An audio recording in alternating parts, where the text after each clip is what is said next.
تو میں نے عرض کیا کہ امتحان یہ ہوگا کہ ادھر دکان ادھر اذان، اذان دکان دونوں جمع ہو جائیں گی، اب پتہ چلے گا کہ آپ کا ایمان کتنا ہے۔ اللہ تعالیٰ حکم دے کر اور عمل کا تقاضا لا کر ہر مسلمان کے ایمان کو جانچنا چاہتے ہیں۔ تو میں نے عرض کیا اللہ اکبر کہ کائنات کے اسباب کے امتحان کے لیے آپ غور کیجئے، سلیمان علیہ السلام نبی ہیں، سلیمان علیہ السلام نبی ہیں، اللہ تعالیٰ نے ان کو وہ کچھ دیا ہے جو کسی کو نہیں دیا، گھوڑے دیے بڑے خوبصورت، ہوا میں اڑنے والے، فضا میں اڑنے والے، سمندروں میں تیرنے والے سواری کو لے کر، ان کو حالانکہ وہ جہاد کے گھوڑے تھے، جہاد اللہ کو محبوب ترین چیز ہے اللہ کے یہاں، وہ گھوڑے جہاد کے گھوڑے تھے، تجارت کے نہیں تھے۔ ان جہاد کے گھوڑوں کو دیکھنے میں مشغول ہو گئے سلیمان علیہ السلام، اور ایسے مشغول ہوئے کہ سورج ڈوب گیا، ان کی عصر کی نماز قضا ہو گئی، عصر کی نماز قضا ہو گئی سلیمان علیہ السلام کی، اور وہ جو گھوڑے دیکھنے میں مشغول ہو گئے۔ لیکن بات اصل یہ ہے، آپ کی اگر نماز قضا ہو جائے، سوال اس کا نہیں ہے کہ نماز قضا ہو گئی، سوال اس کا ہے کہ آپ کو نماز کے قضا ہونے کا کتنا غم ہے۔ نماز قضا ہو گئی، سوتے رہ گئے یا دکان پہ بیٹھے تھے، بس آواز ہی نہیں آئی اذان کی، یا دھیان نہیں رہا بالکل۔ اگر آپ کو نماز قضا ہونے کا غم ہے تو اللہ تعالیٰ آپ کے عمل کو ضائع نہیں کریں گے، اور اگر آپ کو نماز کے قضا ہونے کی کوئی فکر کوئی غم آپ کو نہیں ہے تو آپ اگلی نماز سے محروم کر دیے جائیں گے۔ بالکل پکی بات ہے، جس کو فوت ہونے والے عمل کا غم نہیں ہے اسے اگلے عمل کی توفیق نہیں ہوگی۔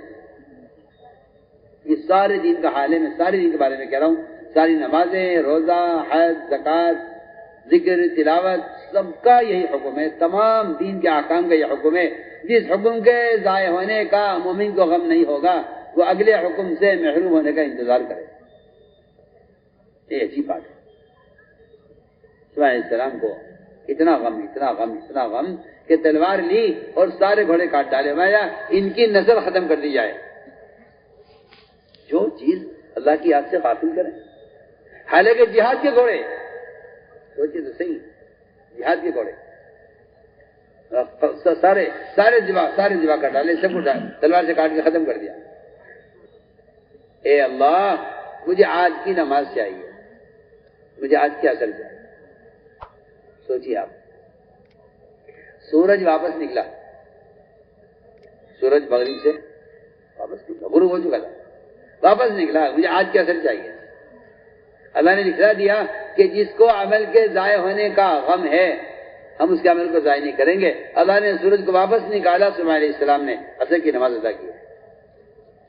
یہ سنو غور سے بات، بڑے مزے کی توجہ سے، یہ تو سلیمان علیہ السلام ہیں جن کو نبی ہوتے ہوئے، نبی، اللہ اکبر، انہیں عصر کی نماز کے قضا ہونے پر یہ غم تھا، اللہ نے سورج کو واپس نکالا۔ آپ سوچیے، آپ محمد صلی اللہ علیہ وسلم کے ایک صحابی، محمد صلی اللہ علیہ وسلم نہ ابو بکر، نہ عمر، نہ عثمان، نہ علی، ان کا قصہ نہیں ہے، ایک عام صحابی جن کا درجہ ان صحابہ کے برابر نہیں ہے، اپنے باغ میں نماز پڑھ رہے تھے، نفل نماز پڑھتے پڑھتے پرندے پر نظر پڑی، پرندہ ایک انگور کی بیل سے انگور کھا رہا تھا، وہ اتنا پیارا خوبصورت لگا ان کو، اسے دیکھنے میں یاد نہیں رہا کہ نفل نماز کی کون سی رکعت ہے۔ ہمارا جیسا کوئی مولوی وہاں ہوتا تو اول تو یہ کہتا میاں تو نفلیں ہیں، چھوڑو کوئی بات نہیں، جی ہاں فرق تھوڑی ہے۔ بعض ایسے ہوتے جو کہتے بھائی اگر آپ کا ظن غالب 4 رکعت کا سلام پھیر دو، 3 رکعت کا گمان ہے تو 1 رکعت اور پڑھ لو، جی ظن غالب پہ عمل کر لو۔ سوچیے آپ، وہ باغ جس باغ پر پورے خاندان کا گزارا تھا، 50,000 کا باغ، ان صحابی نے ایک ایکڑ چھوڑا کہ اس باغ نے میری نفل میں خلل پیدا کیا ہے اور میری نفل بلائی اس نے، میں باغ چھوڑتا ہوں. باغ سے باہر نکل گئے، گھر والے کا باہر آ جاؤ، کیا بات ہو گئی کہ میں نے یہ باغ صدقہ کر دیا، چھوڑ دیا ہے، اس نے میری نفل میں خلل پیدا کیا. بتائیے آپ فرض کے لیے دکان چھوڑنے کو تیار نہیں ہیں، وہ نوافل میں صرف خلل پیدا ہوا ہے اور نوافل میں بھول ہو گئی ہے، اس پر وہ اپنا باغ چھوڑنے کو تیار ہے. میرے دوستو عزیزو، کان کھول کے سنو، حدیث میں آتا ہے جو آدمی جان بوجھ کر عصر کی نماز قضا کر دے اس کی زندگی کے اعمال برباد کر دیے جاتے ہیں. عجیب حدیث ہے، سوچیے آپ. عصر کی نماز اکثر لوگوں کی عصر قضا ہوتی ہے کیونکہ دکان کا حساب کا وقت ہے، جی ہاں عام طور سے. لیکن میں نے غور کیا دکانیں تو اب رات کو 12 بجے تک کھلی رہتی ہیں بعض علاقوں میں. اب کچھ میواتیوں کو بھی شوق ہوا ہے کہ ہم کب تک دیہاتی رہیں گے، ہم کب تک پیچھے رہیں گے، ہمیں بھی آگے بڑھنا چاہیے. جی ہاں ہم بھی آگے بڑھیں دوسروں کی طرح. جی ہاں غیروں کے طریقے دیکھ دیکھ کر ان کا بھی دل چاہتا ہے جی ہاں کہ رات کو کہیں حلقہ لگائیں اور رات کو بیٹھ کے کہیں تاش کھیلیں اور رات کو کہیں حلقے لگا کر گناہ کے کاموں کے اندر مشغول ہو جائیں. نہیں، حدیث میں آتا ہے رات کو لوگ 3 حصوں میں تقسیم ہو جاتے ہیں، ایک عبادت میں، ایک گناہوں میں، ایک سونے میں. میں سونے والے نہ یہ رات ان کے لیے وبال ہے نہ ثواب ہے، نہ عذاب ہے نہ ثواب ہے. جو لوگ عبادت میں مشغول ہو گئے یہ رات ان کے لیے ثواب ہی ثواب ہے، اور جو لوگ گناہ مبتلا ہو گئے ہیں کہ یہ رات ان کے لیے عذاب ہے، ثواب نہیں. تو میں نے عرض کیا کہ بہت غور کرنے کی بات ہے. عصر کی نماز کا قضا ہو جانا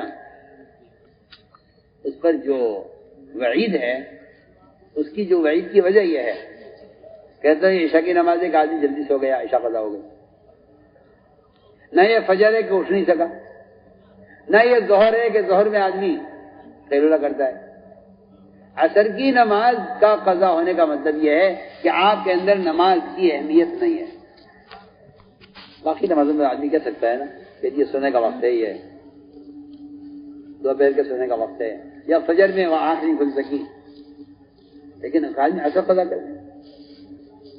سنیے آپ، عصر کی نماز کے بارے میں آیا ہے کہ نمازوں میں سب سے زیادہ عصر کی نماز کا اہتمام کیا کرو. وجہ اس کی ہے کہ سوتے میں نماز کا قضا ہو جانا تو ایک معذوری قبل تو نہیں ہے، لیکن جاگتے ہوئے آدمی عصر کی نماز قضا کر دے، یہ نماز سے غفلت کی علامت ہے. تو میں تو عرض کر رہا تھا کہ جو لوگ عمل کو مقدم کرتے ہیں اللہ تعالیٰ ان کے لیے ایسے راستے کھول دیتے ہیں، ان کے لیے ناممکن ممکن ہو جاتا ہے. میں آپ کو مثال دے چکا ہوں. بلکہ سورج کو واپس نکالنے کا میں آپ کو ایک قصہ سناتا ہوں، بڑا مزے کا قصہ ہے. عصر کی نماز قضا ہوئی، سورج واپس نکلا. سنو دھیان سے. حضور اکرم صلی اللہ علیہ وسلم ایک غزوے سے فارغ ہوئے، تھکے ہوئے تھے بہت. اتنا آپ تھکے ہوئے تھے کہ آپ پر نیند کا غلبہ ہوا اور آپ صلی اللہ علیہ وسلم نے حضرت علی کو بلایا. علی ہاں، حضرت علی تشریف لائے. آپ صلی اللہ علیہ وسلم حضرت علی کی ران پر سر رکھ کر لیٹ گئے، سو گئے. سننا بہت مزے کا قصہ ہے. حضرت علی رضی اللہ تعالیٰ عنہ کی ران پر آپ نے سر رکھا اور سو گئے.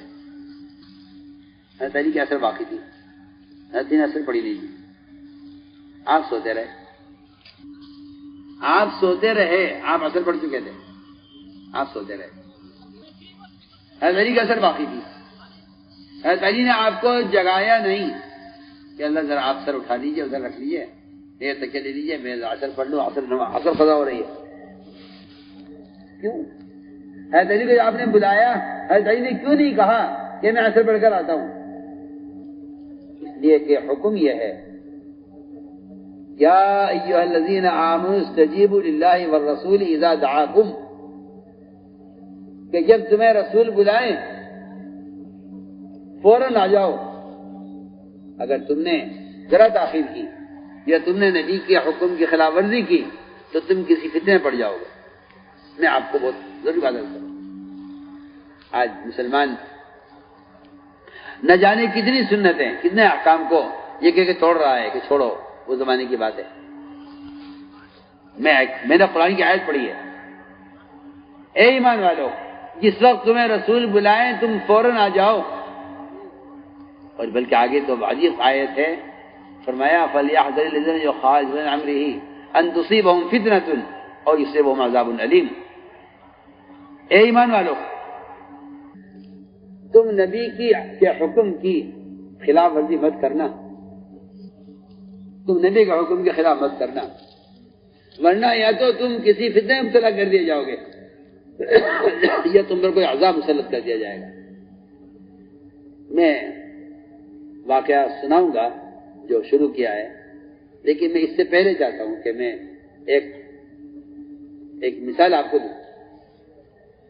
یہ جو واقعہ میں نے شروع کیا ہے تعلیم کا، یہ میں پورا کروں گا اس کو، لیکن میرا دل چاہتا ہے کہ اس سے پہلے ایک واقعہ سنیں تاکہ بات سمجھ میں آئے کہ آخر نبی کے حکم کو فوری طور پر پورا کرنا کیا ضروری ہے. اور معمولی باتوں میں لوگ یہ سمجھتے ہیں کہ بے شک نبی کا حکم ہے، لیکن نماز کا، زکوٰۃ کا، حج کا، روزے کا، یہ تو بڑے بڑے فرائض ہیں، ان کا حکم زیادہ اونچا ہے. باقی جو اور چیزیں ہیں وہ ذرا چھوٹی چیزیں ہیں، ان کی کوئی ایسی زیادہ اہمیت نہیں ہے. میں آپ کو بتانا چاہتا ہوں نبی جس کام کا حکم دے رہے ہیں ان کے سارے احکام اطاعت میں برابر کا درجہ رکھتے ہیں. آپ صلی اللہ علیہ وسلم سفر میں نکلے، صحابہ ساتھ تھے. آپ نے صحابہ سے دیکھو رات کو تم میں سے کوئی آدمی اکیلا نہ جائے. کیا قرآن کی آیت پڑھی نا میں نے، يخالفون عن امره ان تصيبهم فتنہ. ڈرنا چاہیے مسلمانوں کو نبی کے حکم کی خلاف ورزی کرنے سے، ڈرنا چاہیے مسلمانوں کو نبی کے حکم کے خلاف کرنے سے کہ ان پر کوئی فتنہ یا کوئی عذاب نہ آ جائے. سنیے آپ نے فرمایا دیکھو کوئی تم میں سے اکیلا باہر نہ نکلے. لوگوں نے سوچا ہاں بھائی ٹھیک ہے، احتیاط کے طور پر کہہ دیا ہوگا اور کوئی ایسی بات نہیں ہے. جی ہاں، آپ سوچیے، آپ رات ہوئی ایک صحابی کو استنجا کا تقاضا ہوا. ظاہر بات ہے استنجا کا تقاضا آدمی کو بعض مرتبہ جلدی دوڑا دیتا ہے. وہ استنجا کے لیے گئے، کسی کو اٹھایا نہیں، ساتھ کسی کو لیا نہیں، اپنے اکیلے نکل گئے. ان صحابی کا جنات نے پکڑ کر گلا گھونٹ دیا. سوچیے آپ کیوں آئے بغیر پوچھے نبی سے؟ آپ کیوں آئے؟ اکیلے کیوں آئے؟ آج جب نبی نے کہا تھا اکیلے مت جانا، اکیلے کیوں آئے؟ آپ تو ہر قدم پر آپ تو نبی کی مخالفت پہ تلے ہوئے ہیں. آپ کو تو سر سے لے کے پیر تک یہودیوں کی شکلیں بنانے میں آپ کو خوشی ہے، اور آپ سمجھتے ہیں کہ یہ چہرہ اور یہ داڑھی اور یہ امامہ اور یہ کپڑے یہ تو علماء کی. میں کہتا ہوں آپ کو، آپ تاریخ پڑھیے ہندوستان کی، آپ کو پتہ چلے گا انگریز نے یہ تحریک چلائی تھی کہ یہ امامہ اور یہ ٹوپی اور یہ کرتا یہ علماء کا ہونا چاہیے. یہ انگریز کی اسکیم ہے. آپ اس سے بالکل جاہل ناواقف ہیں، آپ کو خبر ہی نہیں. انگریز ہندوستان کے مسلمانوں کو انگریز بنانے میں کامیاب ہوا ہے، آپ اس کو نکالنے میں کامیاب ہو گئے. آپ نے کون سا کمال کیا؟ پکی بات ہے. آپ تاریخ پڑھیے، آپ کو پتہ چلے گا. ہندوستان کے مسلمان کو انگریز بنانے میں انگریز کامیاب ہو گیا، علماء ناکام ہو گئے. میں تو آپ سے بے تکلف کہتا ہوں، علماء ناکام ہو گئے. مگر کیا کریں، مجبوری ہے، یہ حالات ہیں، یہ قانون ہے، وہ قانون ہے، یہ مجبوری ہے، وہ مجبوری ہے. جی ہاں، انگریز کامیاب ہو گیا اس میں. آپ پڑھیے تاریخ، آپ کو پتہ چلے گا. انگریز نے یہ نظام بنایا تھا کہ جو نواب ہیں، جو بادشاہ ہیں، وہ امامہ باندھیں اور ویسے کپڑے پہنے، اور جو عام پبلک ہے وہ اس کا لباس ہمارا لباس ہونا چاہیے. میں کہتا ہوں اس انگریز کی انگریزیت کا ابھی تک مسلمانوں کے جسم پر اس کا اثر ہے، ابھی تک ہے. پینٹ شرٹ آپ کے ملک کا لباس نہیں، سب آپ یہودی شکل میں رہ کر عزت تلاش کرتے ہیں. حضرت عمر پیون کے کرتے کے مقابلے میں نیا کرتا پہنے میں ذلت محسوس کر رہے تھے کہ ہم اللہ میں ذل کریں گے. اگر ہم نے نیا کرتا پہنا اللہ میں ذل کریں گے. جی آپ سوچیے آپ میں کیا بول رہا ہوں. اسی میں کہنا چاہتا ہوں کہ امت جن فطروں کا شکار ہو رہی ہے اس کی بنیادی وجہ نبی کے امر کی نافرمانی ہے. چنانچہ ایک صحابی اس سنجے کا تقاضا اچانک ہو گیا. رات کو سب سو رہے تھے, کسی کو اٹھائے کہہ چلے گئے. جنات نے ان کا گلا گھونٹ دیا. سن رہے جنات نے گلا گھونٹ دیا. دوسرے صحابی ان کا اونٹ غائب ہو گیا رات کو. اب وہ کہتے بھائی کس کو لے کے جاؤں ساتھ, کس کو لے کے جاؤں ساتھ. وہ تو اونٹ کہاں نکل جاتا. وہ بیچارے حالات ایسے تھے کہ اچانک نکلنا پڑ گیا. وہ اکیلے نکل گئے اونٹ کی تلاش میں. ہوا ان صحابی کو یہاں سے اڑا کر لے گئی یمن. کہاں؟ یمن. اڑایا ہوا نے ان کو اور یمن کے 2 پہاڑوں کے درمیان جا کے پھینک دیا. کہ تم نبی کی مخالفت کرتے ہو. آج آپ سوچیے یہ سیلاب کیوں آ رہا ہے, یہ طوفان کیوں آ رہا ہے, یہ زلزلے کیوں آ رہے, یہ آگ کیوں لگ رہی ہے, 2 ملکوں میں لڑائی کیوں ہو رہی, یہ مجھ پہ قرضہ کیوں آ رہا ہے, یہ فلاں بیماری کیوں ہو رہی. آپ کو کبھی خیال ہی نہیں آتا کہ محمد صلی اللہ علیہ وسلم کے طریقوں کی مخالفت سے کیا حالات آنے چاہیے تھے. آپ تو میں کہتا ہوں اللہ تعالیٰ کا کرم رحم ہے. جی ہاں, کہ کوئی ایسا عذاب مسلط نہیں ہوا اس امت پر. سوچیے آپ اتنی سی بات کہ اکیلے مت جانا, اتنی سی بات میں مخالفت. سوچیے آپ اکیلے مت نکلنا, اتنی سی بات کی مخالفت میں ایک صحابی کا گلا گھونٹ دیا جنات نے. ایک صحابی کو ہوا نے اٹھا کر کہاں پھینک دیا؟ یمن. اب میں فلاں کہاں ہیں؟ تو کہتا ہوں غائب ہے رات سے, کہیں پتہ نہیں ہے کہاں ہیں. فرمایا ہاں خلاف ورزی کی ہے نا ہمارے حکم کی. ایک کو ہوا نے یمن پھینک دیا, ایک کا جنات نے گلا گھونٹ دیا. آپ نے دعا کی کہ اللہ یہ میرے صحابہ ہیں, غلطی ہو گئی ان سے, انہیں واپس دیا. ہوا کو حکم ہوا ہے کہ اسے اٹھاؤ, یمن سے اٹھا کر لا کر پیش کرو. جنات کو حکم ہوا کہ جس آدمی نے گلا گھونٹا ہے اسے لا کر پیش کرو. ادھر جنات ان کو لے کر آئے, ادھر ہوا نے ان کو لا کے پیش کیا. آپ نے صاف دکھلا دیا کہ جو ان کے امر کی مخالفت کریں گے یا کسی مصیبت میں یا کسی عذاب میں یا کسی فتنے کے شکار ہو جائے. سوچیے آپ سے نہیں تو کچھ بھی نہیں. آپ کو آزاد مزاج ہیں. جی ہاں آزاد مزاج. آپ کو سنتوں میں لگتا ہے کہ اس کے اندر تنگی ہے. عجیب بات لکھے مہاجری صاحب کانلوی نے کہ لوگ یہ سمجھتے ہیں کہ مسلمان کو لباس کا پابند کرنا یہ اسلام کا تعصب ہے. حالانکہ اسلام کی عصبیت نہیں ہے, اسلام کی غیرت ہے. اسلام کی غیرت ہے, عصبیت نہیں ہے. یہ تو پاگل ہے جو کہتا ہو کہ اسلام میں تنگی پیدا کر رہے ہیں. جی ہاں, جو لوگ سنتوں سے محبت نہیں کرتے ان کو سنتوں میں تنگی نظر آتی ہے. یہ ایک بات سے بالکل قاعدہ کلیہ بیان کر رہا ہوں. تو میں اس پر عرض کر رہا تھا کہ آپ غور کیجئے. سورج واپس نکلا کب, اس کا میں واقعہ عرض کر رہا تھا کہ نبی کے امر کو فوراً پورا کرنا. آپ نے حضرت علی کو بلایا, علی آؤ یہاں بیٹھو. حضرت علی آگے بیٹھے, آپ ان کے سر میں, آپ نے ان کی گود میں سر رکھا اور آپ سو گئے. ان کی اثر قضا ہو گئی. سورج ڈوبتے ڈوبتے ڈوبتے ڈوب گیا اور حضرت علی نے آپ سے نہیں کہا اٹھ جائیے مجھے اثر پڑنی ہے. سوچیے آپ نبی کو راحت پہنچانے کی وجہ سے, سنیے میں کچھ کہنا چاہتا ہوں, نبی کو جسمانی راحت پہنچانے کی وجہ سے اگر حضرت علی کی اثر قضا ہو جاتی ہے, اللہ تعالیٰ سورج کو واپس نکالتے ہیں کہ علی کو نماز پڑھنی ہے عصر کی. آپ نے فرمایا کہ اے اللہ تیرے بندے علی کی نماز قضا ہوئی ہے, تیرے نبی کی وجہ سے تو سورج کو واپس نکال تاکہ علی نماز پڑھنے.